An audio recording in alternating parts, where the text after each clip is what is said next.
বিরতির পর স্বাগত। আমরা প্রায় সময় দেখি মালবাহী গাড়ি দিয়ে শ্রমিকদের এ জায়গা থেকে ওই জায়গায় নিয়ে যাওয়া হয় কাজের উদ্দেশ্যে।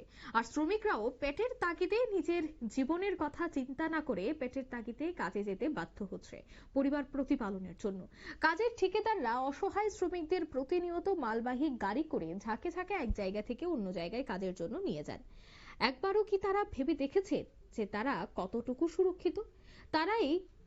তারে আজ একটি চিত্র প্রকাশ্যে এলো।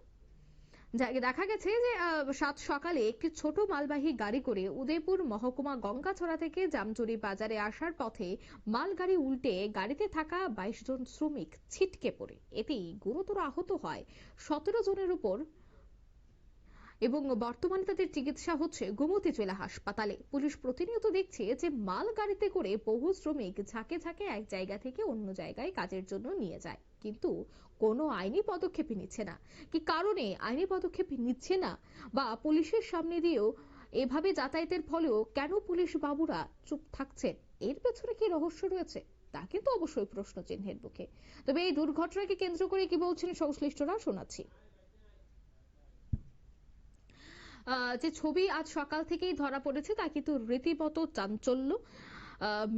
একেবারে আমরা প্রতিনিয়ত দেখতে পাই এই ছবি, শহর আগরতলা হোক বা রাজ্যের বিভিন্ন জায়গা, বিভিন্ন জেলা, প্রত্যন্ত এলাকা, এই মালবাহী গাড়ি দিয়েই কিন্তু শ্রমিকদের যাতায়াত করানো হয়। তবে সেক্ষেত্রে পুলিশ বাবুরা, ট্রাফিক বাবুরা রাস্তায় থেকেও সমস্তটা জিনিস প্রত্যক্ষ করেও কেন কিছু পদক্ষেপ গ্রহণ করছে না, কেন তারা শীত ঘুমে আচ্ছন্ন, নাকি এর পেছনে অন্য কোনো রহস্য রয়েছে, তাই কিন্তু এই মুহূর্তে মূলত মূল প্রশ্ন। নিয়ে নিচ্ছি এবার ছোট্ট একটি বিজ্ঞাপন বিরতি।